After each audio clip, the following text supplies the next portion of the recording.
Recordo que estas ponencias teñen unha duración aproximada de 45-50 minutos. Toda a xente que quera facer algún tipo de comentario, unha pregunta, algunha cuestión, é libre de facelo e abrimos os micrófonos. A continuación presentamos a Carlos Nardi Ortiz, doctor ingeniero de caminos en 1991 por la Universidad Politécnica de Madrid, profesor de Urbanismo y Ordenación del Territorio en la Escuela de Arquitectura de Coruña desde 1985 y de Transporte y Territorio, Paisaje en la Ingeniería y Ordenación del Territorio y Urbanismo en la Escuela de Ingenieros de Caminos de Coruña desde 1993. Profesor titular de Urbanística y Ordenación del Territorio de la Universidad de Coruña desde 1994. Proyectista de obras de urbanización, paseos, travesías, plazas, servicios urbanos, puentes, carreteras, rehabilitación de obras de ingeniería histórica y planes de urbanismo, etc. Así me diste el ok para presentar. Vale. O título da súa ponencia é a seguinte: as infraestructuras de transporte e comunicación como elementos estructurantes do territorio, as autovías e o tren de alta velocidade, os portos e aeroportos, que creo que é unha cousa que Rubén Lois estaba introducindo ao final da súa ponencia. Moitas gracias por vir. Deixamos de espacio. Gracias, Carmen, y me oís bien, ¿no? Y gracias al colegio por invitarme, ¿no? Bueno, el título me lo habéis puesto vosotros. Yo he puesto exactamente el mismo título que me habéis puesto. De hecho, me pareció larguísimo. Yo lo hubiera llamado algo así la primera parte en Galicia, porque quería reducirme a Galicia, ¿no? Y quería un poco enlazar con el último debate. La verdad es que me apetecía un poco hablar de otra cosa que de lo que he preparado en imágenes, ¿no? Yo estoy de acuerdo. En Galicia no hay ordenación de territorio, o hay la ordenación de territorio que voy a intentar comentar, ¿no? La ley se aprueba en el año 95. En el año 97 se hace, yo creo que tenía una cierta intencionalidad de lo que eran los planes sectoriales. Ya en el año 97 se aprueba el plan sectorial eólico, es decir, planes sectoriales que se pudiesen de alguna manera imponer a los propios ayuntamientos. Las directrices tardan mucho en llegar, están prácticamente redactadas con el gobierno socialista, pero solamente se aprueban luego en el 2011. El plan de ordenación del litoral surge como plan sectorial, porque todavía no estaban aprobadas las directrices. Y luego se transforma en un plan territorial, pero que yo sepa es el único plan territorial que se ha hecho en Galicia. Incluso en los primeros documentos para la elaboración de las propias directrices de ordenación de territorio, los planes territoriales eran obligatorios para las áreas metropolitanas. En el documento final, en el que se aprueba en 2011, el plan territorial de las áreas metropolitanas aparece voluntario por parte de los ayuntamientos. Por tanto, yo creo que en Galicia, un poco enlazando con tu intervención, Rubén, no ha habido ninguna voluntad de hacer ordenación de territorio frente al País Vasco, lo citabas anteriormente, Rubén, o otras comunidades, incluso limítrofes con Galicia, como es el caso de Asturias, ¿no? Por tanto, no hay planes territoriales de las áreas metropolitanas, cosa que podría ser una oportunidad. Se hizo el del litoral en su momento, que fue un buen trabajo con sus críticas, pero no ha habido, digamos, no se han desarrollado de alguna manera las directrices de ordenación de territorio. Desde el punto de vista de las infraestructuras, se han dibujado lo que era una previsión de infraestructura de transporte, incluso lo que se dibujaba en las directrices era aquel llamado Plan Galicia. Por tanto, no ha habido ningún interés, con la línea que decías también, Rubén, que desde la ordenación de territorio se condicionase las propias infraestructuras de transporte o las energéticas, sino que fundamentalmente la planificación ha sido sectorial, desde el punto de vista de las infraestructuras, y desde el punto de vista urbanístico, pues ha sido urbanística limitado a cada municipio. Es decir, lo voy a decir de otra manera. Se ha tenido un cierto miedo en Galicia de planificar a una escala supramunicipal, más allá de los planes sectoriales, el plan sectorial eólico, luego se revisa en el año 2002, ¿no? Y yo creo que esto es uno de los problemas que ha tenido Galicia, ¿no? Desde la planificación municipal no se puede ordenar el territorio, es la única planificación que aquí ha existido. Tampoco se puede ordenar el territorio desde planes que están totalmente urbanísticos, desfasados. La mayor parte de los planes son de los años 90. Por tanto, no ha habido una voluntad política ni siquiera cuando hubo el gobierno bipartito, por intentar ordenar el territorio condicionando lo que ha sido el planeamiento urbanístico. Y se ha tenido un cierto miedo, en este sentido, a la autonomía municipal. Lo dejo aquí, de alguna manera. Desde el punto de vista de la planificación de infraestructuras, de transporte o energéticas, ha ido por su lado. Si se han hecho los estudios de impacto ambiental correspondientes cuando se trataban carreteras, se ha hecho una planificación sectorial o de carreteras, tanto del Estado, distintas transformaciones, como autonómica, pero eso no tiene nada que ver con la ordenación del territorio. Sí ha habido una cierta idea, desde el punto de vista de la ordenación del territorio, de juntar a través de las carreteras territorios que podían ser limítrofes en su momento, como las rías, con el eje central de la autopista al Atlántico. He traído una imagen en este sentido, pero no en el sentido que antes decía Rubén Lois, de condicionar desde la ordenación lo que es la planificación sectorial. Es decir, cada uno ha ido por su lado y quizá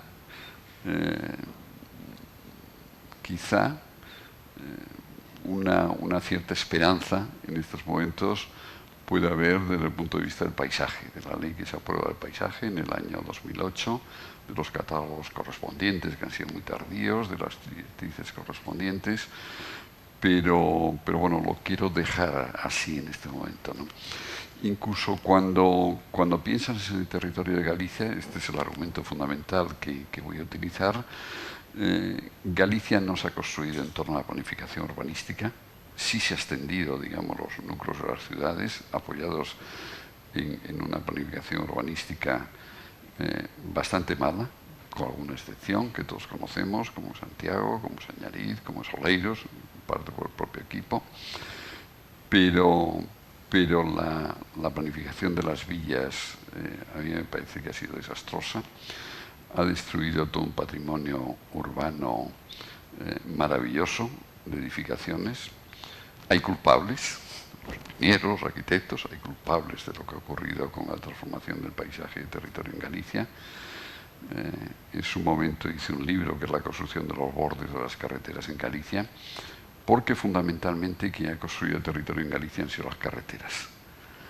Es decir, el soporte territorial en torno al cual se han construido las carreteras. Primero, se ha transformado el territorio anteriormente rural de Galicia a partir de las carreteras, que surge fundamentalmente en la segunda mitad del 18 y sobre todo se extiende en 19, y ese ha sido el soporte para la transformación de la Galicia rural, con la construcción en torno a los bordes de las carreteras de viviendas que se iban asentando, una primera vivienda, una segunda vivienda, que han ido trasladando los centros anteriores de las parroquias. He traído alguna imagen en este sentido.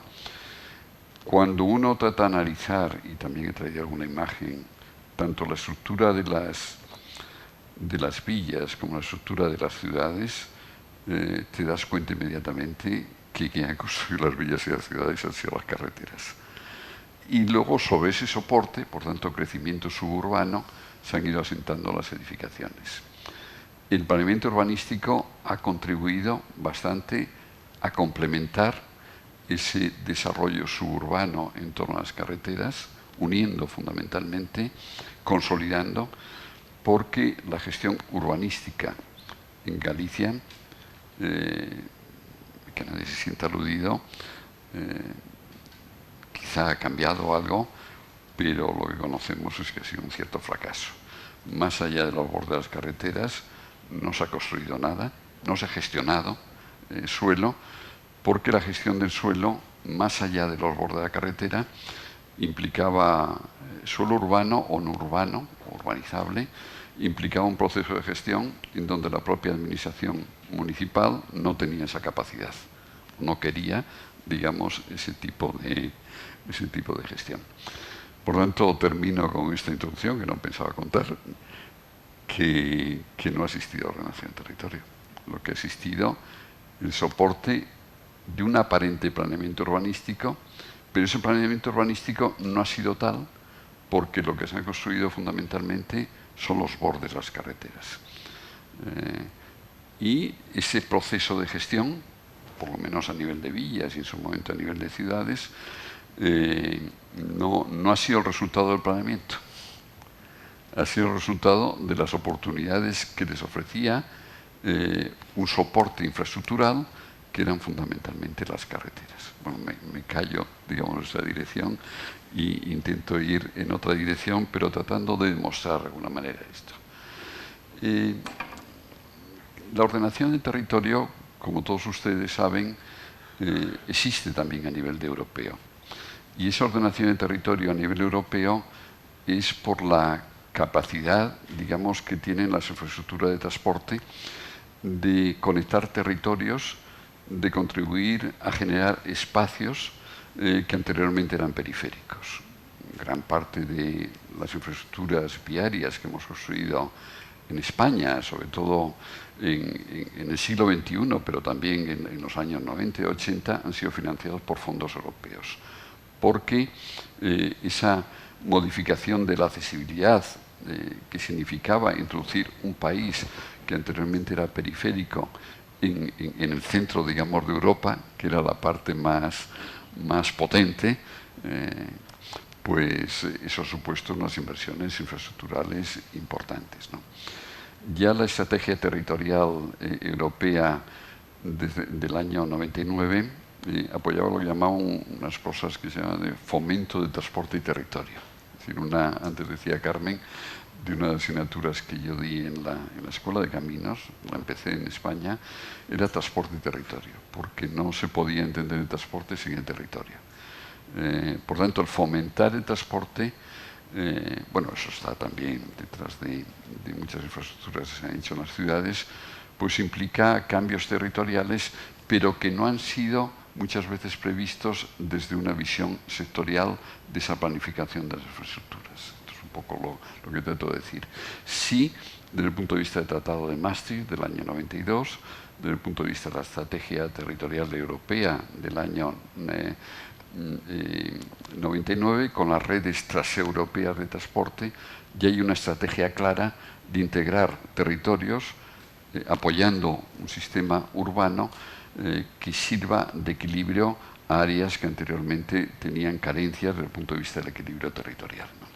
Por lo tanto, la ordenación del territorio empieza en la escala europea. De hecho, la ley del año 95 habla, recogiendo primero temas de lo que es la ordenación del territorio a nivel europeo, desciende a escala estatal, aunque las competencias hoy las tengamos las comunidades autónomas.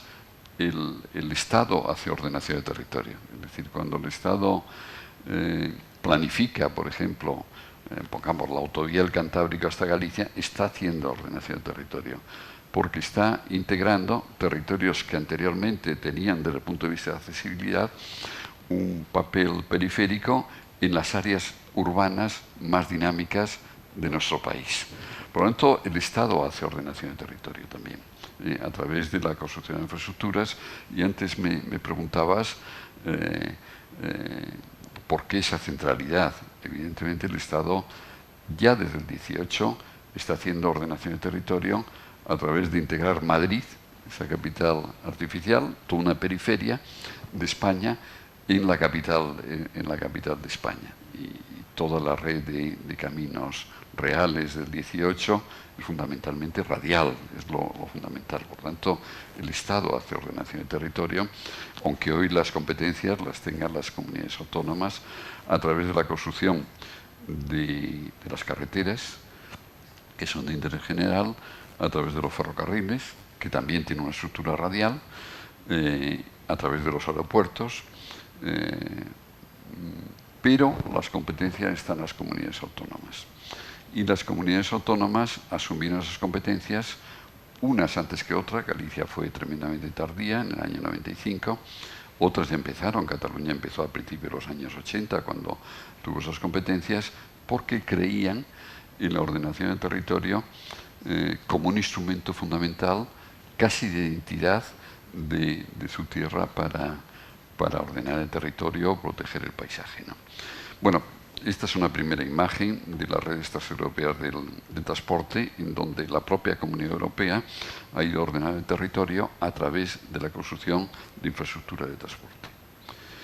El proceso viene ya no solamente de las vías romanas, es decir, cuando pensáis en ese papel que intento decir ahora de las carreteras, están también ante los caminos, las vías romanas, es decir, los caminos medievales como los de Santiago, la estructura de las villas, como Puente la Reina, con el puente correspondiente, los puentes. Es decir, el territorio se ha ordenado fundamentalmente hasta prácticamente los años 80, en donde empezamos aquí ya a interiorizar el propio urbanismo a través de las propias infraestructuras de transporte, ¿no?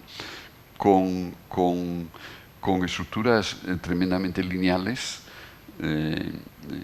creadas en torno a los caminos de Santiago, ¿no? Sobre las cuales, que son el centro histórico de muchos de estos núcleos, sobre los cuales pues se ha ido superponiendo después, a través de calles transversales, una cierta estructura, ¿no? Cuando miramos el área metropolitana de La Coruña, estos son cartografías que hacemos un laboratorio que tengo ya desde el año 94, 95 en la Escuela de Ingenieros de Caminos, y que llevamos haciendo la encuesta de infraestructuras y equipamientos locales para la Diputación a través de un sistema de información geográfica que empezamos ya en el año 2000. Veis que el soporte de lo que es el área metropolitana es fundamentalmente el papel que han jugado las propias carreteras. El que está jugando hoy los puertos, no tanto el ferrocarril y, por supuesto, los propios emplazamientos a través del borde litoral, ¿no? Terminaré mi intervención hablando, que antes también hablaba Rubén, del tema de la movilidad urbana, cómo hoy se están produciendo transformaciones importantes en las ciudades a través de la movilidad urbana, a través de la transformación o integración de infraestructura de transporte, de las carreteras anteriormente especializadas de acceso a las ciudades, de los puertos, cuando abandonan los anteriores emplazamientos. Es decir, que las ciudades están encontrando oportunidades hoy a través de las infraestructuras de transporte. A mí la palabra infraestructura no me gusta. Parece que es algo escondido, cuando realmente es algo muy visual y con una capacidad tremenda de ordenar el territorio, ¿no? Pero hoy las grandes transformaciones de las ciudades no se están produciendo. La extensión sí se está produciendo a través del planeamiento urbanístico, pero se está produciendo fundamentalmente a través de procesos que se están haciendo pues en torno a anteriores estructuras portuarias, de muelles que quedan obsoletos, a través de carreteras anteriormente especializadas que se integran en la propia ciudad, ¿no? A través de ferrocarriles o vías de ferrocarril que se soterran y se gana espacio público para la ciudad, ¿no? En donde hoy nos reconocemos a través de la extensión de la peatonalización, fundamentalmente en los centros de las ciudades, que se está produciendo en los propios centros de las ciudades, donde la ciudad está ganando espacio público, y un elemento fundamentalmente estructurador de las ciudades hoy es el espacio público. El espacio público a través de los espacios que estamos ganando como consecuencia de estas operaciones, fundamentalmente apoyadas en la transformación de la red viaria de acceso a la ciudad, de los ferrocarriles de acceso a la ciudad, ¿no? O de los puertos también de acceso a la propia ciudad, ¿no? Por tanto, esta triple escala del área metropolitana, en donde no se entiende desde su construcción y no se entiende hoy desde su transformación, es por ese papel fundamentalmente que juegan fundamentalmente las propias infraestructuras, un papel que a mí me parece fundamental, ¿no?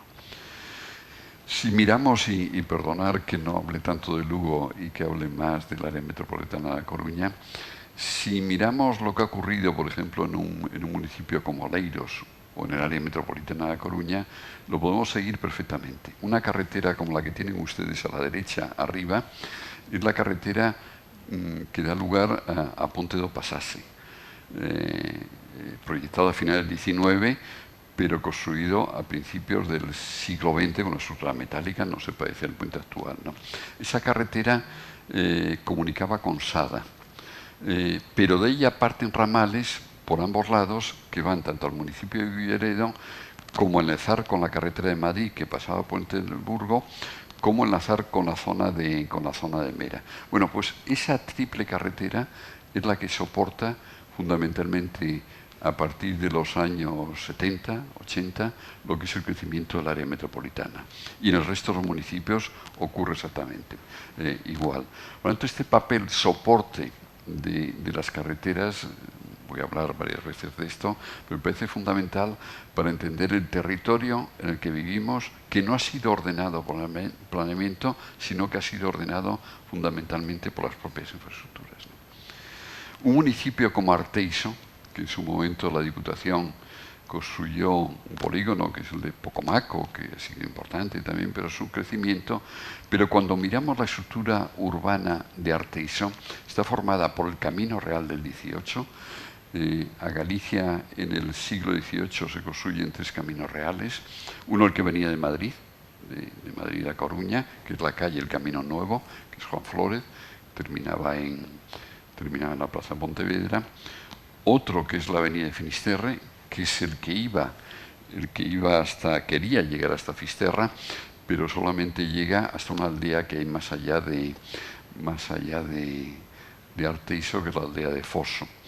Y el otro es el camino real entre Coruña, Santiago, Pontevedra, no llegaba a Vigo, llegaba a Ponte Sampaio. Y cuando analiza la estructura urbana histórica de todas estas vías, más allá de los centros históricos formadas en torno a los caminos, ves las carreteras que están y que han contribuido fundamentalmente a conformar esta estructura urbana. El caso de Arteixo es la carretera la que tiene en curva, que llegaba hasta Bayuca, que pasaba por la Bayuca, perdón, mientras que en los años 20-30 se hace una nueva carretera del siglo XX, que es la que ha construido todo el desarrollo urbano de Arteixo. ¿Qué es lo que ha hecho el planeamiento urbanístico? Unir, intentar abrir algunas calles. Ahí no hay otra estructura urbana que las propias carreteras, ¿no? Cuando nos vamos a nivel de Galicia, todo el proceso de construcción de carreteras modernas en Galicia, hay un plan que es el de los años 50, hay otro anterior que es el circuito de firmes especiales, que eran unas carreteras turísticas, incluso van por todo el norte de la cornisa cantábrica. Cuando llega Le Corbusier aquí a España en finales de los años 20, alaba el circuito de firmes especiales que habíamos hecho los españoles, fundamentalmente con carreteras asfálticas y con carreteras adoquinadas, que todavía se conservan algunos tramos en el acceso a las propias ciudades. Pero luego ya en los años 60, cuando el propio Estado hace lo que se llamaba un plan Redia de carreteras, que era de 7 metros más arcenes de 1,5 metros a cada lado, 2,5 metros a cada lado, pero que es una primera accesibilidad para Galicia. Ese plan Redia, que únicamente incluía la Nacional 6, luego se amplía con lo que se llamaba el Plan de Accesos a Galicia. El Plan de Accesos a Galicia fue una obra importante para intentar descentralizar, de alguna manera integrar Galicia en el resto del territorio español, porque lo que teníamos el camino real fundamental de Madrid y la carretera del 19. Por lo tanto, sí se está pensando en términos de ordenación de territorio e integración de territorios que anteriormente tenían un papel periférico, ¿no? La autopista del Atlántico es una concesión del año 72 ligada a otras dos autopistas que no se conceden. Una, la que iba a Madrid, que era la autopista A6, y otra la que iba a seguir la cornisa cantábrica, ¿no? La autopista del Atlántico, yo publiqué un libro en el año 92 que se llamaba Territorios, Caminos en Galicia, la anterior, por tanto, al que les decía antes, y estudiaba también desde los caminos megalíticos hasta la propia autopista, hasta las propias autovías, ¿no? Los proyectos de autovía que manejé entonces. Ya había una imagen distinta de la autopista de la que se produjo en los años 70 cuando se construyó. Ya sabéis que había dos visiones negativas. Un sociólogo que se llamaba Mario Gaviria había publicado el libro negro de las autopistas, porque el problema estaba en el gran negocio que había detrás de las autopistas. El gran negocio de autopistas fue la construcción, con el aval del Estado. De hecho, el Estado durante mucho tiempo no tuvo capacidad económica como consecuencia del pago correspondiente a la deuda para la construcción de las distintas autopistas, que inicialmente eran de peaje, pero que luego en el año 79 paraliza Calvo Sotelo, el que en ese momento era el ministro de Obras Públicas, ¿no? Por tanto, fue un negocio para las constructoras, un negocio ruinoso en este sentido para el Estado, porque el Estado, aunque detrás de los promotores estaban los bancos, es el que realmente paga las autopistas. Por lo tanto, en el año 79, en Galicia, la autopista del Atlántico, estaba el tramo de Coruña hasta el nudo norte de Santiago. No podías continuar hacia Pontevedra. Hicimos el plan general de Pontevedra y yo fui por todas partes para ir a Pontevedra en aquella época. Ya en el año 86, ya en donde empiezan otra vez a verse esa posibilidad, pues se conecta ya con Pontevedra y Vigo en el año 89-90, que es cuando se termina, y se ve la posibilidad otra vez de prolongar la autopista. En el año 84 hay un plan de carreteras por parte del gobierno socialista entonces, que es tremendamente crítico con respecto a las autopistas. Ese plan de carreteras del año 84 defiende un nuevo modelo en donde somos bastante singulares, en donde ese modelo es la construcción de autovías, porque las autovías cuestan menos que las autopistas. En su planteamiento de la primera fase empiezan, como siempre, por Madrid, y se hace un planteamiento de construcción de autovías aprovechando en parte las carreteras existentes, que es una primera generación de autovías, ¿no? Ese modelo es el que de alguna manera anima otra vez al Estado para prolongar la autopista del Atlántico, con la prolongación hacia el norte de Portugal o la prolongación hacia Ferrol, a través del aumento de la concesión correspondiente de la propia autopista, que creo que son 75 años, yo no sé hasta cuánto, para la construcción del tramo que la comunica a Ferrol, ¿no? Luego diré que siempre de Ferrol se han olvidado. Es decir, la gente del norte se ha olvidado tradicionalmente de Ferrol, ¿no? No sé, algunos sois de allí. El otro día me llamó un periodista que es Carlos Buzón, que se había dado cuenta que la autopista había sido un elemento fundamental desde el punto de vista de la concentración urbana del litoral de Galicia. En este momento, del orden de más del 60% de la población está en este eje litoral. Por tanto, esa desertificación que se ha producido del rural de Galicia no es que haya sido la autopista, puesto que por ahí va un elemento geográfico que es la meridiana, en donde todas las comunicaciones han ido históricamente por ahí, la depresión meridiana, pero es verdad que se ha ido desertizando todo el territorio rural, ¿no? Tanto ahí, un poco en la línea que antes preguntabais, pudo haber otro tipo de políticas en Galicia de comarcalización, como ha ocurrido, por ejemplo, en Aragón, para evitar la pérdida de población que se ha producido en el interior de Galicia frente a la concentración de población que se ha producido en torno al litoral, que ha sido de alguna manera potenciada por las propias carreteras, incluida la propia autopista del Atlántico. Esto es un mapa que en su momento sobre las densidades de población, en donde se ve en blanco la falta de población de la Galicia interior frente a la Galicia litoral. Por lo tanto, no solamente de una Galicia norte y una Galicia sur, con dos grandes áreas metropolitanas, Coruña, Ferrol y Vigo, Pontevedra, sino que también hay una Galicia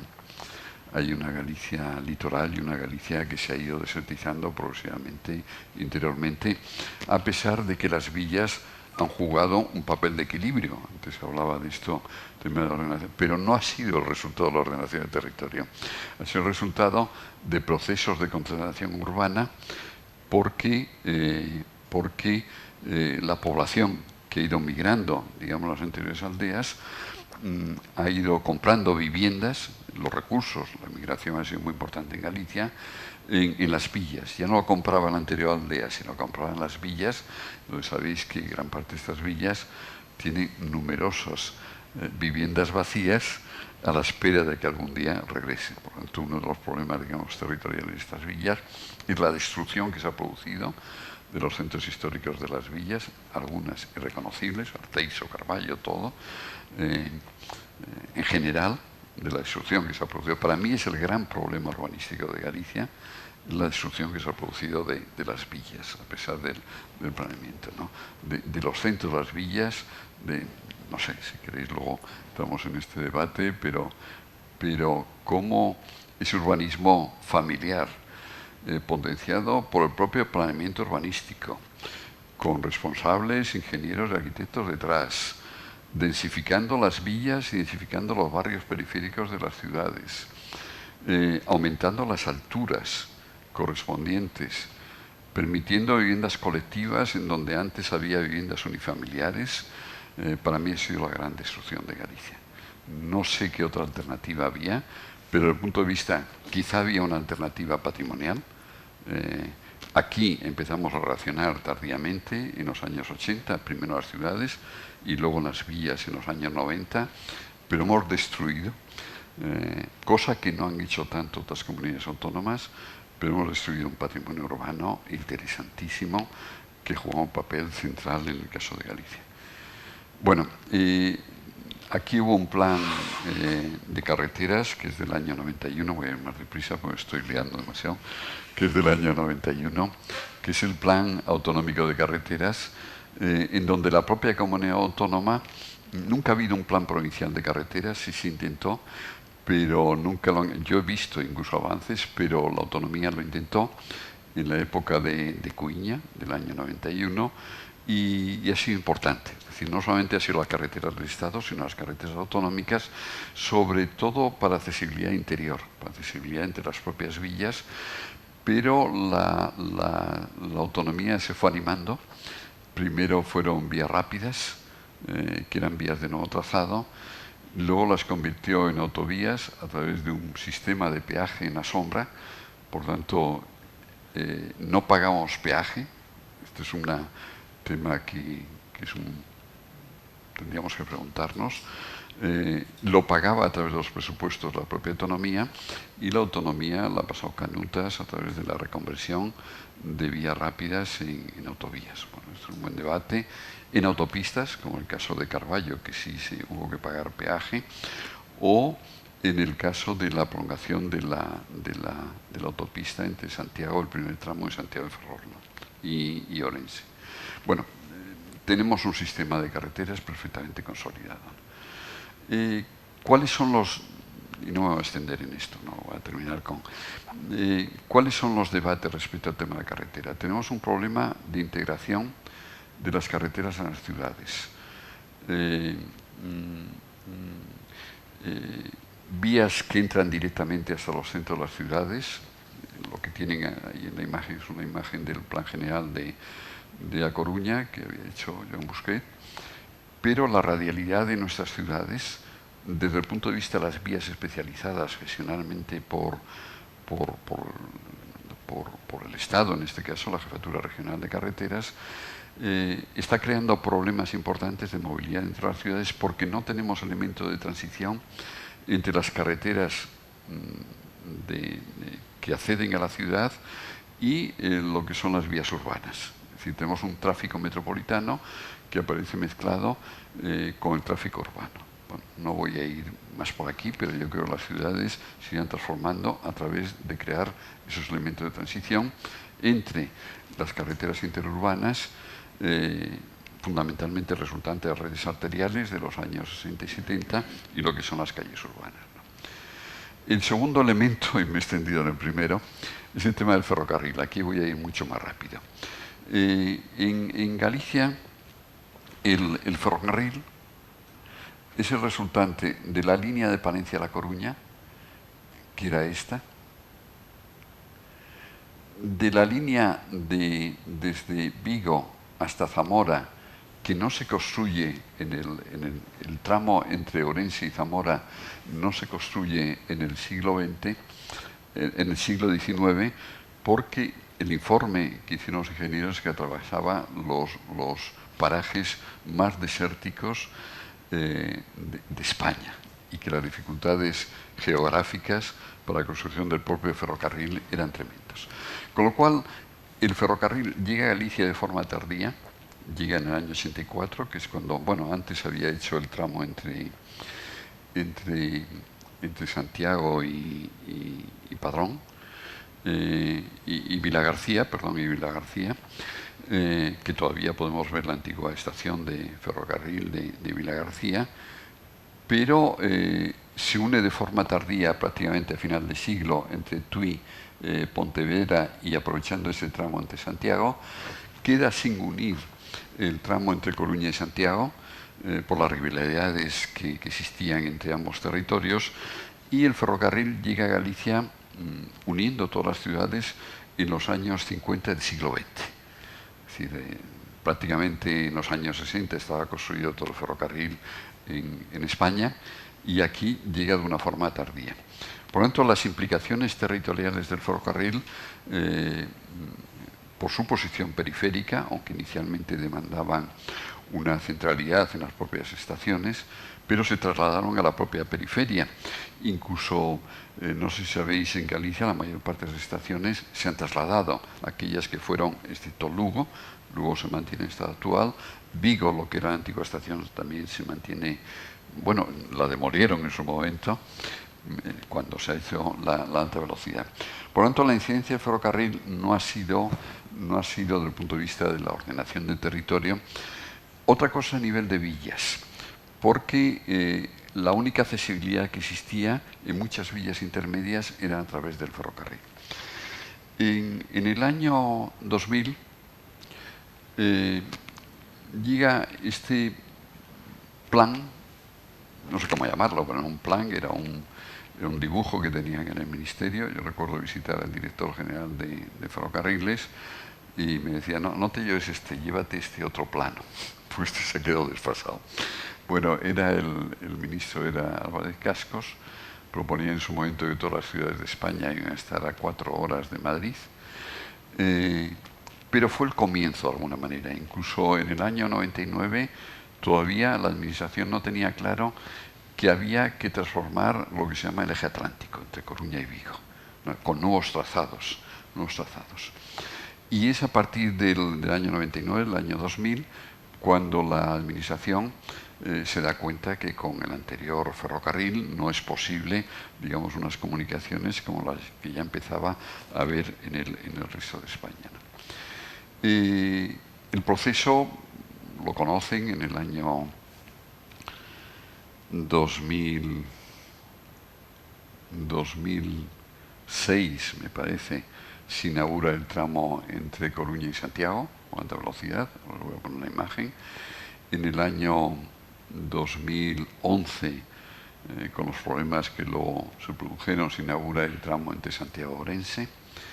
En el año 2015 se inaugura el tramo entre Santiago y Vigo. Y en el año 2021 se inaugura el tramo de acceso a Galicia entre Pedralba. Pedralba está en Zamora, en el límite con Galicia, y Orense, faltando todavía la variante de Taboadela. Hay carencias. Aquí hay un problema gordo, que es el problema claro, el ferrocarril hasta Taboadela llega desde el resto de España con el ancho internacional, que es una modificación que hacemos en el año 44-45 del siglo XIX, en donde, igual que Portugal, apostamos por un ancho distinto. Aquí intentamos integrar la red de alta velocidad a través del ancho internacional, ¿no? Lo vamos a tener cuando se haga la variante de Taboadela, pero que va a tardar, en Orense. En el momento que esté Orense, ya Santiago-Vigo es alta velocidad, por tanto el futuro cambio de ancho se producirá posiblemente en Santiago, porque el eje atlántico da la impresión de que no va a ser posible ese cambio, entre otras cosas porque tiene que comunicar los puertos, y para la alta velocidad, para llevar mercancías correspondientes, no es el sistema adecuado, ¿no? Otro tema que habría que comentar en relación al ferrocarril es que se apuesta por la alta velocidad exclusivamente para pasajeros. Esta obsesión de llegar con 3 horas a Madrid, ¿no? Por tanto, nos olvidamos de que teníamos nuestros puertos y que teníamos mercancías. El transporte ferroviario en Galicia de mercancías es mínimo. En España está del orden del 5%. En Europa estamos por el 17-20%, el caso de Alemania y el caso de Francia. Y aquí estamos por el 2%. Es decir, las mercancías y las mercancías que transportamos son fundamentalmente madera, porque interesa en el caso de Portugal, y también algo a Castilla desde el punto de vista de cereales, ¿no? Por lo tanto, tenemos un gran problema en relación al ferrocarril respecto al transporte de mercancías, ¿no? Frente a lo que ocurre en Europa y frente a la carencia que en este sentido hay en España. Hemos ido construyendo el ferrocarril de alta velocidad. En marzo parece que van a llegar los trenes Abril, que van a ser capaces ya de desarrollar unas velocidades distintas que los trenes Avant. Y el otro problema es cómo va a competir el ferrocarril con el avión. Es decir, vamos a tener, en el caso de que lleguen los trenes de Abril, tiempos competitivos en este sentido respecto al avión, y la experiencia es que el ferrocarril irá asumiendo más carga de pasajeros, no de mercancías, aunque tenemos lo que se llama el corredor atlántico, pero el corredor atlántico sale de Sines, está debajo de Portugal, y esto es un enlace, va a Europa, es un enlace del corredor atlántico. Por lo tanto, no hemos apostado por las mercancías, hemos apostado fundamentalmente por el tren de pasajeros y por unirlos, creo que era en la línea de la pregunta que tú antes me hacías, cuanto antes con Madrid. Indirectamente con el País Vasco, indirectamente con Barcelona, pero en aquella imagen que hay, ven que ni siquiera este primer planeamiento pasaba para ir a Barcelona, pasaba por, hoy sí, a través de Valladolid, pero pasaba por Madrid, ¿no? Bueno, hemos ido construyendo variantes, hemos especializado el ferrocarril desde el punto de vista de la alta velocidad. Hemos abandonado, esta es una imagen de la variante de Portas, como había una familia que protestaba, que anteriormente iban a Vigo en ferrocarril y ahora no podían porque les habían suprimido el ferrocarril, supongo esa imagen que hay. Por tanto, como un bien especializado, en donde no tenemos ferrocarril de cercanías, lo tiene Asturias, lo tiene el País Vasco, lo tiene, digamos, nosotros no tenemos cercanías. Ahora empieza a haber ese debate. Ni siquiera en las áreas metropolitanas tenemos cercanías. ¿El por qué? Bueno, esto es una buena pregunta de por qué no tenemos cercanías. Por lo tanto, un medio de transporte público en donde hemos apostado excesivamente por las carreteras y no por el ferrocarril, pues es unos debates desde el punto de vista de la integración. Porque claro, detrás de esa imagen que les ponía al principio del área metropolitana de Coruña, está suponiendo una congestión de los accesos a la ciudad. Seguimos planteando ampliaciones de los accesos a la propia ciudad porque creemos que nuestra solución es una solución viaria y no apostamos por los medios de transporte público, ¿no?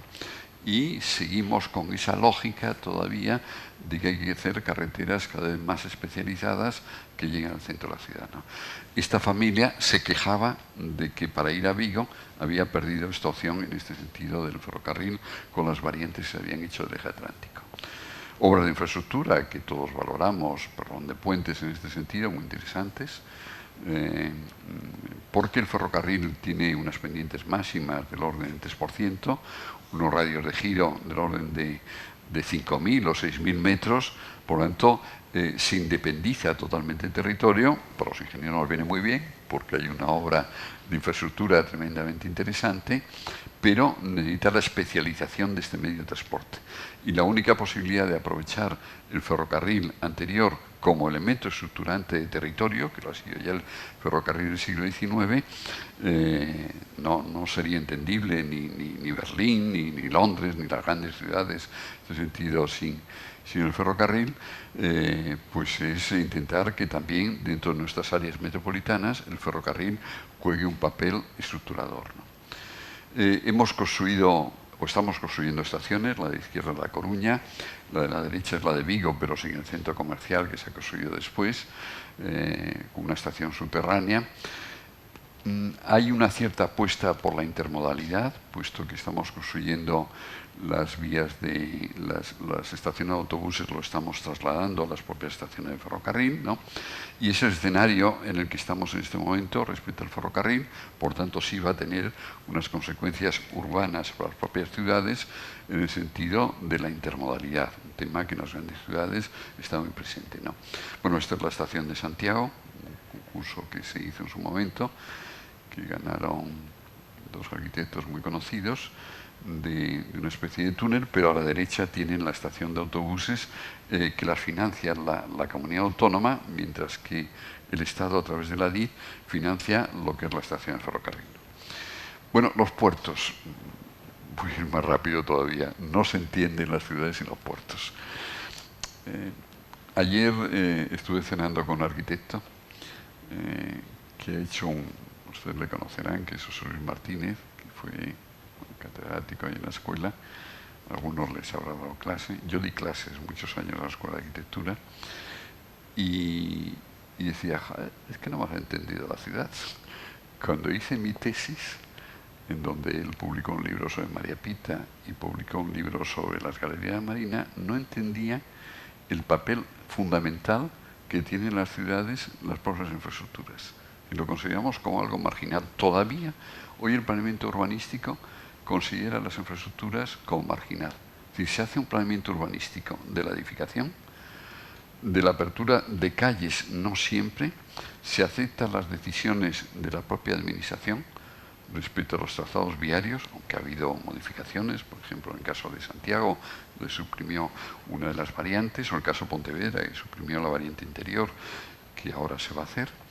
Pero no hemos entendido el papel de las infraestructuras en la construcción de la ciudad, que es un poco de lo que os estoy hablando. Claro, no entendemos nada del puerto de La Coruña si no integramos el puerto.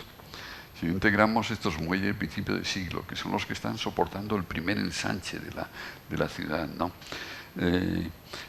Por tanto, estas imágenes o estas cartografías de principio del siglo de la ciudad, con los distintos muelles, con el papel que han jugado no solamente los accesos viarios, sino portuarios en la formación de la ciudad, me parecen fundamentales, ¿no?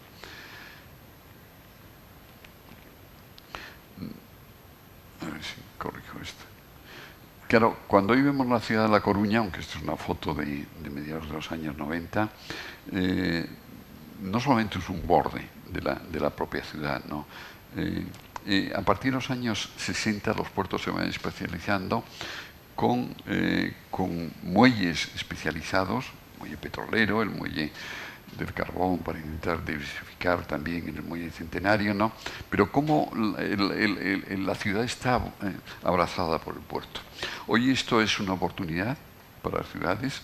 Tenemos puertos de interés general, como La Coruña, como Vigo, como García, Marino. Tenemos puertos autonómicos que los gestiona la propia autonomía, ¿no?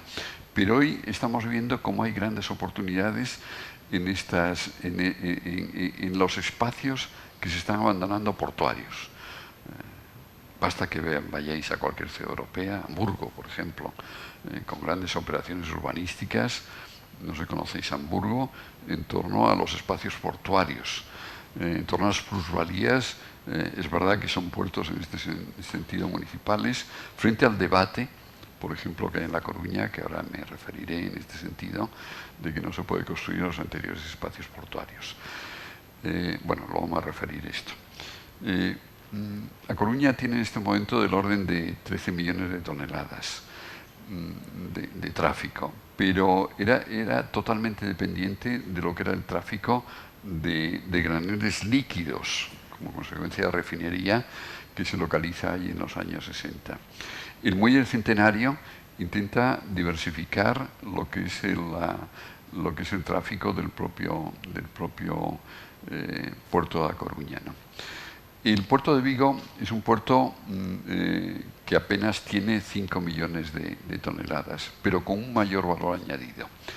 Tiene el valor añadido del tráfico de coches a través de Bouzas, tiene el valor añadido de la apertura que en su momento se hizo hacia los espacios centrales de la propia ciudad, tiene el valor añadido del propio tráfico de contenedores, del orden de 7,5 millones de contenedores, frente al puerto de la Isoes, por ejemplo, que está cerca que tiene prácticamente, no sé, pero muchos más, no, pero tiene 2,5 Vigo y la Isoes tiene del orden de 7,5, perdonad.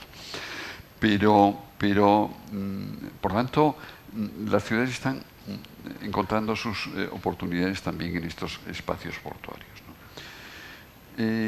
En La Coruña hemos construido, igual que en Ferrol, el puerto exterior, ¿no? El puerto exterior, que no está creciendo tanto en tráficos, aunque hoy mismo en la Voz de Galicia aparece en la parte de La Coruña el tráfico del puerto, se está intentando diversificar porque el puerto exterior de La Coruña tiene un problema. Claro, hoy el 50% del tráfico mundial son mercancías en general, fundamentalmente contenedores. El puerto exterior de La Coruña no puede tener contenedores. Sí algo el de Ferrol. Las aguas se mueven y no puedes tener mercancías en general. Con lo cual hay una cierta oportunidad de las propias mercancías en el puerto interior, pero no se ha conseguido contenedores correspondientes. Pero la gran oportunidad es liberar espacios dentro del propio centro de la ciudad para generar unas relaciones distintas entre la ciudad y el mar de las que existen en este momento, con ese borde en donde el puerto estaba abrazando prácticamente toda la ciudad, y de una forma tímida en este momento se están abriendo algunos espacios portuarios. Ahí encargaron desde la Universidad de La Coruña lo que fueron las líneas estratégicas de la transformación del puerto interior de La Coruña. Lo hicimos en 2 fases, que hay un equipo de la universidad con alguno de fuera. Había un convenio, que era el convenio del 2004, que era una barbaridad urbanística, y todavía ese convenio está en el propio Plan General del año 98, en la propia ciudad de La Coruña, pero en La Coruña se han dado cuenta que no puede ser. Por lo tanto, había unas expectativas de transformación de los espacios centrales de la ciudad, no solamente el muelle de Batería, el muelle de Calvo Sotelo. Hay una franja ahí central que no estaba en esos convenios, el muelle del Centenario. Bueno, nosotros hemos reducido la edificabilidad prácticamente a la tercera parte de esos convenios de 2004. Hemos abierto nuevos espacios. Esta es la segunda vez que enseño este plano.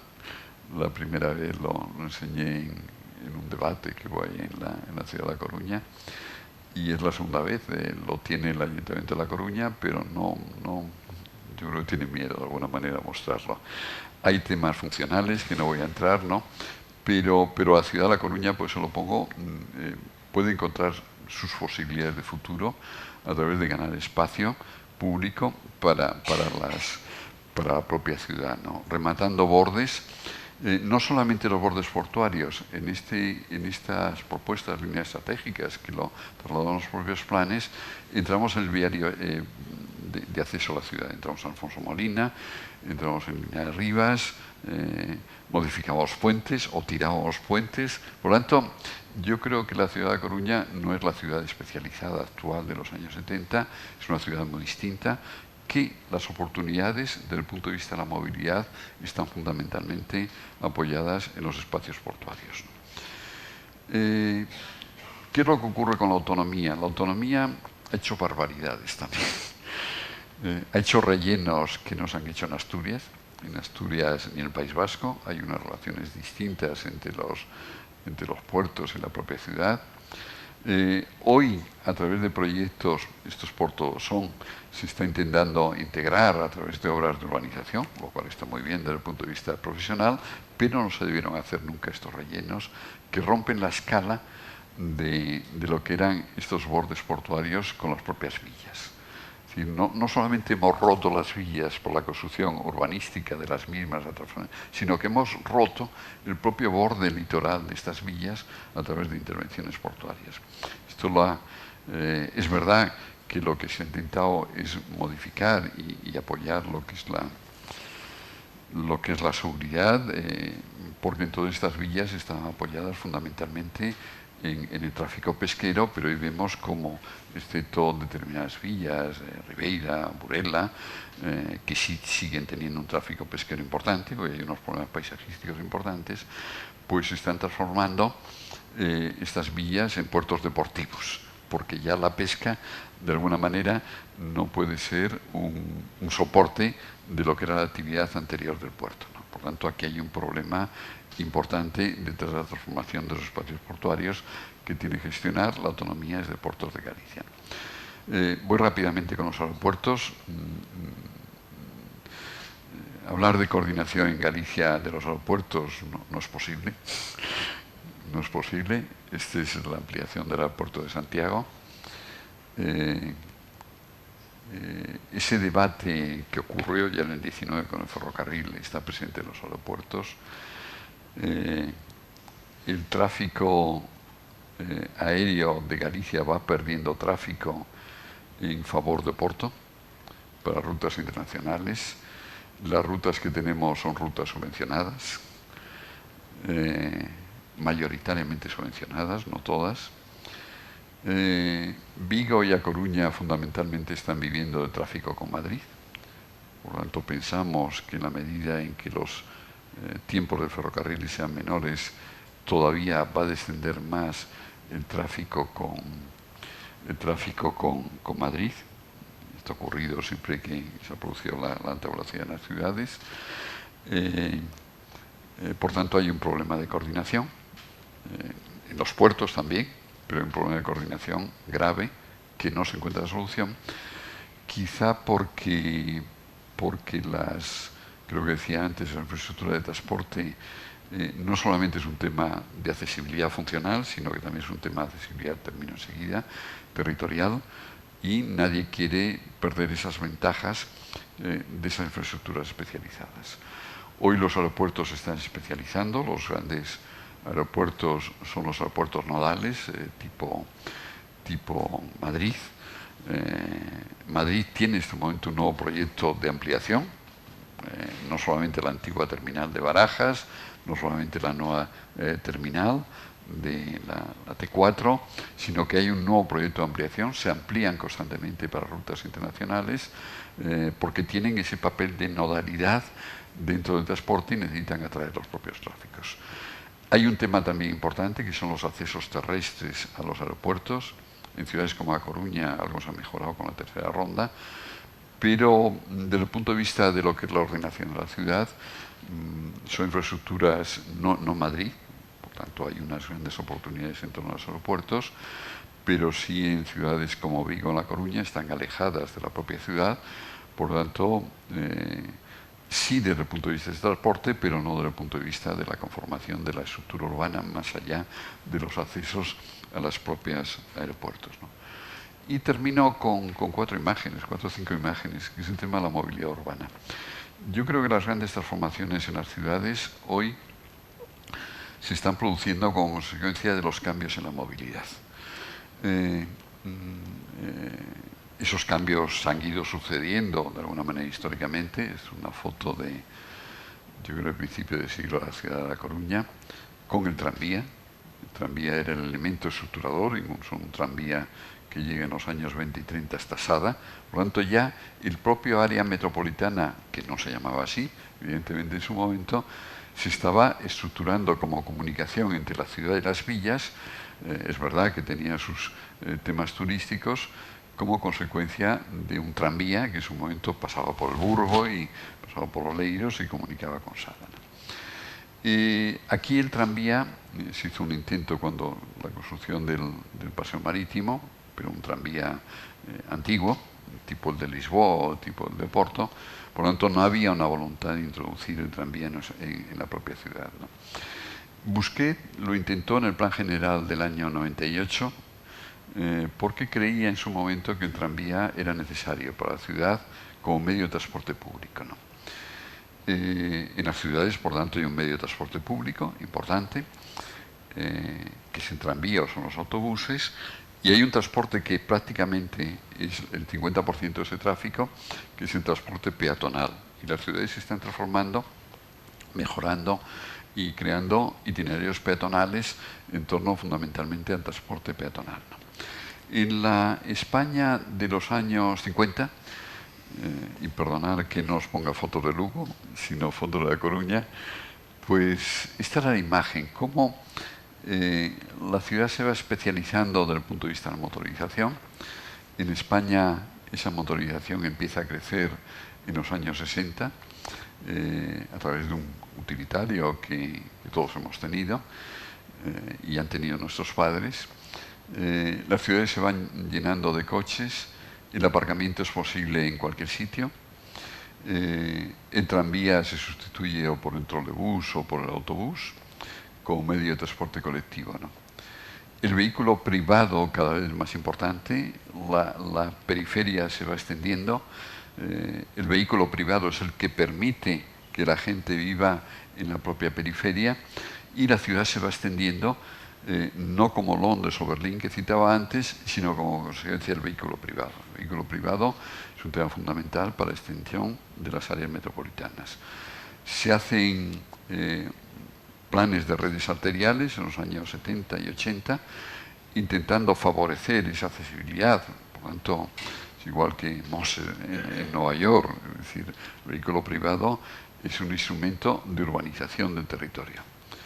Es un instrumento de fomento de territorios a los cuales no puedes llegar del transporte público, pero sí puedes llegar desde el punto de vista del transporte privado, ¿no?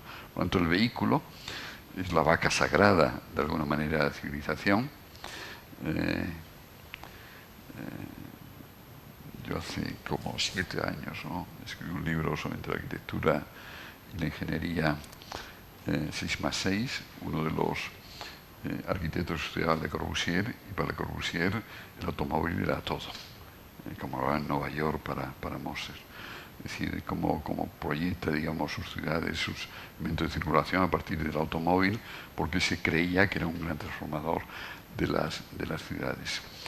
En el transporte público se ha pensado mucho menos y estamos ya, no tanto de los años 80 y 90 de las grandes ciudades, sino las ciudades medias en las que vivimos. Se está pensando no solamente a nivel urbano, con las concesiones correspondientes a nivel urbano, sino a nivel metropolitano, como un elemento central para disminuir lo que es el tráfico dentro de la ciudad, ¿no? Cuando visitamos Amberes o Viena o Ámsterdam o Bilbao, nos damos cuenta que el tranvía sigue siendo un elemento fundamental. Aquí lo hemos desmontado, lo seguimos desmontando en este momento en la transformación que se está haciendo del paseo marítimo de La Coruña. Y este tema de que no solamente es un tema funcional, que tiene unos costes. Es decir, asumimos los costes del transporte del vehículo privado. Ampliamos constantemente nuestras carreteras. Nos sentimos orgullosos de ampliarlas desde la autonomía del propio Estado porque se considera que es una demanda de los propios ciudadanos, ¿no? Pero no invertimos en transporte público porque se considera que los ciudadanos, en una sociedad en donde anteriormente rural y urbana se iba incorporando cada vez más esos procesos de motorización, en donde cualquiera que vive en la periferia pues tiene 3 y 4 coches, ya, porque la manera de moverse toda la familia al centro de la ciudad, eso crea los problemas con... Por tanto, hemos abandonado el tema del ferrocarril. No tenemos metro, no tenemos metro. Es verdad que en nuestras poblaciones medias no hay capacidad. Es verdad que el área metropolitana de Bilbao, que es esta, pues tiene 1 millón de habitantes. Posiblemente no tengamos capacidad para el metro que tiene Bilbao o los metros de otras ciudades, ¿no? Pero yo creo que el transporte público tiene otras alternativas a las que tenemos en este momento, ¿no? Y termino con 2 imágenes. Una de Pontevedra. Pontevedra sigue siendo uno de los modelos desde hace 20 y tantos años de una actuación distinta respecto al tema de la movilidad. No solamente potenciando los recorridos peatonales. Trabajé con Pepe Cebrián en el Plan General de Pontevedra, que no tengamos al año 87-88, y no tiene nada que ver el Pontevedra de aquellos años con el Pontevedra actual. El Plan General sigue siendo el mismo. Es decir, cómo a través de una gestión distinta de la movilidad y el tráfico, incluso esa avenida que tienen, que hoy es peatonal, era Arzobispo Malvar, es por donde entraba todo el tráfico hasta la Peregrina, la Virgen de Peregrina, todo el tráfico prácticamente de circunvalación de la ciudad. Por lo tanto, desde una gestión distinta de la movilidad urbana se pueden hacer muchas cosas, como ha hecho Pontevedra, o como hoy se están incorporando otras ciudades, ganando espacio público, ampliando las aceras, reduciendo las velocidades correspondientes, ¿no? O una ciudad como A Coruña se ha incorporado tardíamente este proceso, a través de procesos en donde hoy digamos, se intenta sacar pecho. Hubo una etapa anterior en donde se intentaron introducir carriles bus en las propias calles, que luego un alcalde posterior las remontó. Digamos que el tema de movilidad, de fomento del transporte público y de creación de itinerarios peatonales, que vemos cómo la gente lo recibe y ya no los abandona y lo reivindica después frente a lo que pensaban muchas veces o siguen pensando nuestros responsables, no solamente municipales, sino sectoriales, ¿no? Que es el tráfico. La respuesta que tiene la gente cuando peatonalizamos es maravillosa. ¿Qué es lo que estructura hoy la ciudad? El espacio público. El espacio público, la creación de itinerarios peatonales, las supermanzanas de Vitoria, las superislas de Madrid, perdón, Madrid no es un buen ejemplo, de Barcelona, la introducción de zonas verdes, una movilidad distinta es con la que hoy nos reconocemos de alguna manera los ciudadanos. Bueno, el partido de la infraestructura de transporte más especializadas a lo que es la parte más urbana. Me he pasado un poco, no sé si tenéis alguna duda o damos el paso al siguiente, lo que vosotros queráis, ¿no? Lo dejamos, ¿no?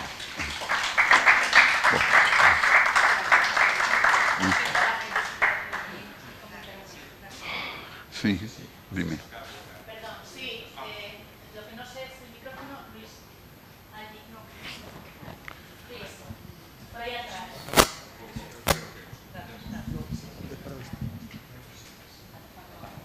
Ya está funcionando. No, sobre os efectos, quixera que profundizara mínimamente sobre os efectos que para min en determinadas dimensións tuvo a partir Galicia en dous en torno á AP9, ¿no?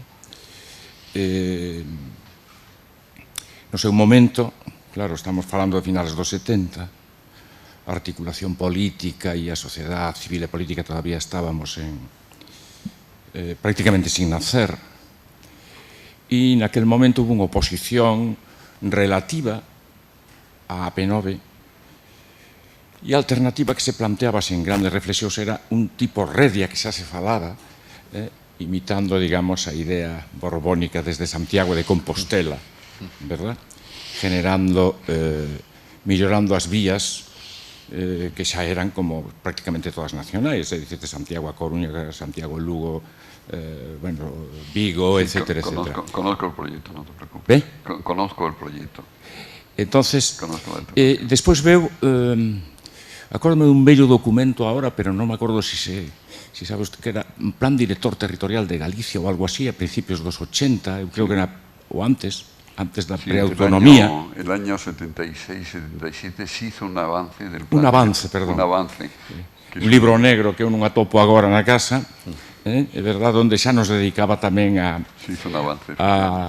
Vamos a cultivar, digamos, vaya, en fin, perdón por animalidade, a cultivar o lobo na Galicia do interior.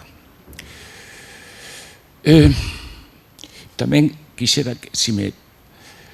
un enxeñeiro, hai unhos anos, xa hai bastantes anos, de aquí de Lugo, falando con el, tomando un café, xa estaba o tema da autovía con Santiago de Compostela, non? Desde Lugo a Compostela. E eu, claro, decía, pero que é isto, que é isto? E el dixome, e a mí iso quedoume grabado, estou falando se cada dai 15 anos, mira, o importante, máis importante e prioritario é Lugo-Ourense. E digo, hombre, pero como é posible? Pois mira, que habría que xenerar, xa que a A8 está chegando e temos a desgracia, pero entre comillas tamén sorte, que baixou a Vilalba, e quedou todo hasta Ferrol abandonado, que ese é outro tema, non? Desde San Ciprián a Ferrol, que é competencia autonómica, non dá cruzado a Ría de Viveiro, porque lograríamos un itinerario paralelo con Portugal, paralelo a AP9, e iso sería pois moi importante. Sin embargo, aí está Lugo-Ourense absolutamente verdad, sin tan siquiera saber cando, en que horizonte nos movemos, non? E logo unha terceira cuestión, usted como especialista, como ve isto que se fala algúns partidos, creo que hai bastante, incluso algún consenso sobre unha línea de férrea, Lugo-Santiago de Compostela, non desde Lugo directamente a Santiago, sino conectando non sei onde, aí arriba en Guitiriz ou máis arriba, non sei. Bueno, son tres preguntas muy amplias y me vas a disculpar si te contesto rápidamente, ¿no? Es verdad que hubo ese debate en su momento con la autopista del Atlántico, pero posiblemente no era una alternativa, ¿no? Porque luego se han ido efectivamente especializando las carreteras, pero en su momento fue bastante discutida, incluso en círculos profesionales, ¿no?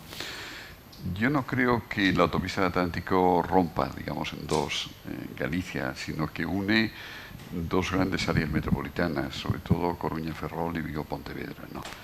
De hecho, Turiño hizo dos libros sobre la autopista del Atlántico, sobre el incremento brutal que se había producido en la movilidad a partir de que a finales de los años 80 se terminó la propia autopista. Por lo tanto, ha tenido efectos beneficiosos para Galicia. Otro tema es cómo se ha prolongado el peaje. El peaje ha sido posiblemente un error porque se ha conseguido hacer tramos, como el de Coruña-Ferrol, una trama de Guixamo-Ferrol, aumentando lo que es la concesión del peaje. Por lo tanto, digamos que en el tema del peaje hemos sido muy fariseos, porque lo ha pedido mucha gente, se han ido liberalizando el peaje y eso ha producido ampliaciones de lo que es la concesión de la propia autopista. La segunda pregunta que me hacías era de, perdona.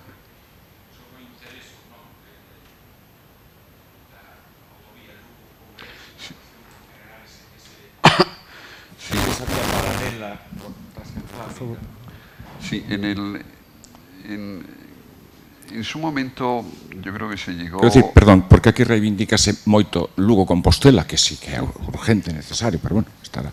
E nunca se dixo casi nada Sí. de Lugo-Ourense, ¿no? Sabes que la autovía del Cantábrico tuvo una cierta polémica, porque el planteamiento inicial, incluso que defendía la comunidad autónoma, era seguir todo el borde litoral hasta Ferrol. La autovía del Cantábrico termina en Bamonde. Es un pueblo, no sé si tiene 150 habitantes. ¿No? Claro, ahí hay un contrasentido. No puede ser que una autovía que está conectando ciudades y sigue todo el litoral termine en un pueblo como Bamonde, aunque formaba parte de una red de carreteras estatales que continuaba hasta Santiago, desde el cruce correspondiente de Bamonde. En su momento se planteó la doble alternativa de continuar por el litoral hasta enlazar con Ferrol, con lo cual hubiera sido para todo ese territorio litoral bastante interesante y la otra alternativa que hubiera conectado con Lugo, que es una ciudad, por supuesto, y continuar a Ourense y haber creado hubiera descentralizado de alguna manera esa otra Galicia construida en torno al litoral. Era una alternativa, creo que en su momento se estudió, pero no sé quién, si sé quién, se empeñaron en que pasase por Villalba. Entonces, pasó por ahí, esa es nuestra realidad, y luego no tiene continuidad a través de Santiago, porque la otra alternativa de Santiago, Bamonde, podría haber sido interesante, es una carretera, tampoco se hizo. Y lo que se hizo en su lugar es unir Lugo con Santiago. Lugo y Santiago es un territorio tremendamente rico patrimonialmente, pasa el camino francés de Santiago, ha habido actuaciones que están retrasando la propia construcción de la autovía, como un puente que ha habido que multiplicarle la longitud por bastante, que ha costado, no sé, un montón de dinero, porque es un territorio de lo que es la parte septentrional de Luya, muy rico patrimonialmente, aparte de lo que es la red de caminos históricos, ¿no? ¿Cómo las decisiones políticas influyen en el trazado de las carreteras más allá de lo funcional? Yo dirigí una tesis en este sentido a un responsable que trabaja en la autonomía, que además tiene un cargo importante de carreteras, de cómo decisiones políticas por parte de responsables políticos determinan trazados de carreteras, determinan construcción de puentes, que se podrían haber hecho otras alternativas, pues entra dentro del complejo sistema político que tenemos en Galicia.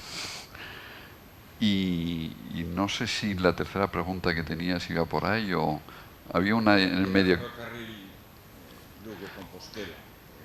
Claro, todavía peor, porque se está haciendo una autovía que desde mi punto de vista nunca se debió hacer. Sobre todo, vamos a ver, nunca se debió hacer. Si la autovía del Cantábrico hubiera terminado en Lugo, ahí había una alternativa. Pero no terminar en Lugo, lo lógico es haber hecho Bamonde-Santiago, que es un territorio menos rico patrimonialmente. Decisión política que tiene la culpa. ¿Quién? ¿Quién tuvo la culpa de esa decisión política? Porque si se hubiese hecho de querer Santiago, ya la tendríamos hace años. Teño que parar neste momento porque precisamos que fale o micrófono, senón a xente non entende desde a casa.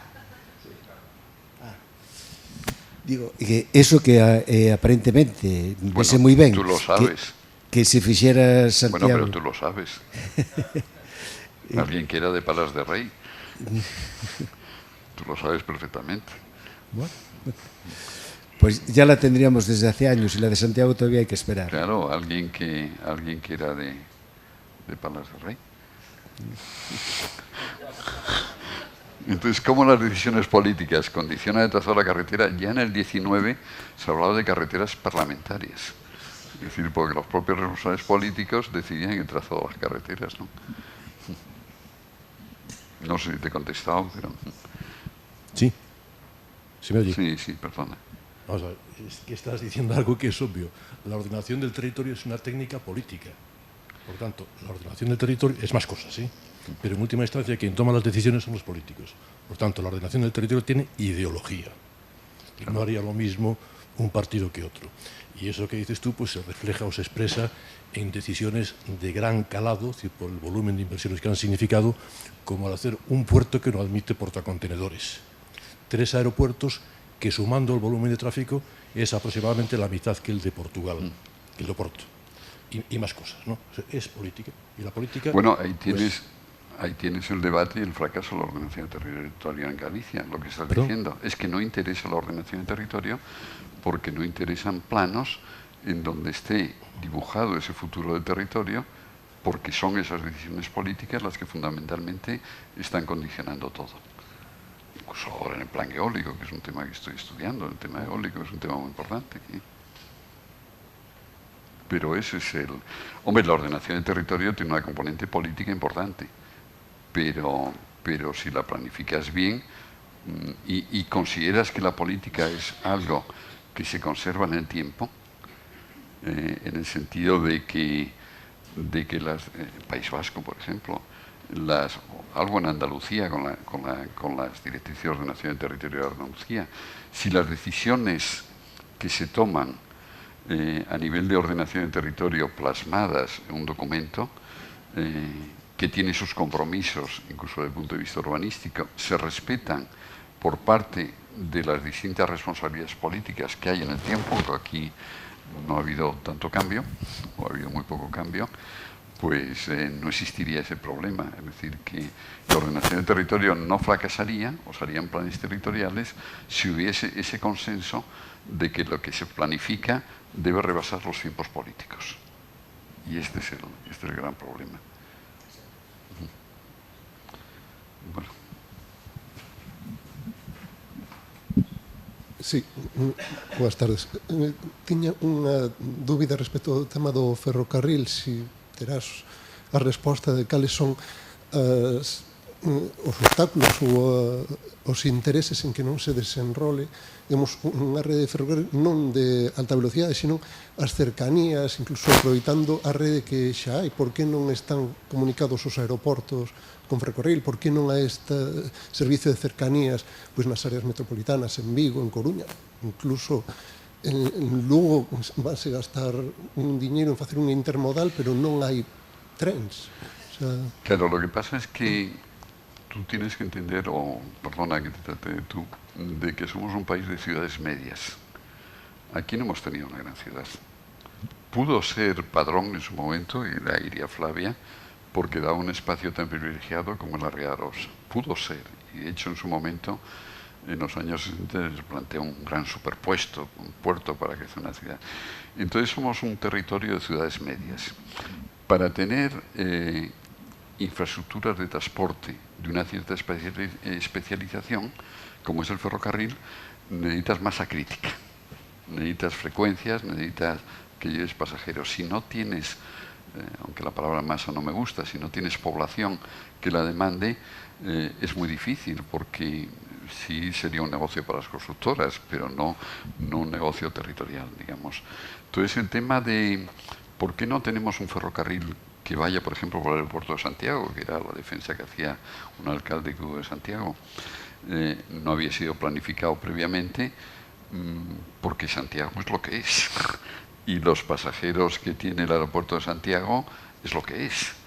Entonces, no podemos tener frecuencias para ese ferrocarril. Lo puede tener Barcelona, lo puede tener Valencia, lo puede tener Bilbao, pero nosotros no tenemos esa masa de población, que es un tema muy territorial, para entender la realidad en que estamos de ciudades medias, que nos condiciona mucho las decisiones que tomamos respecto al transporte público.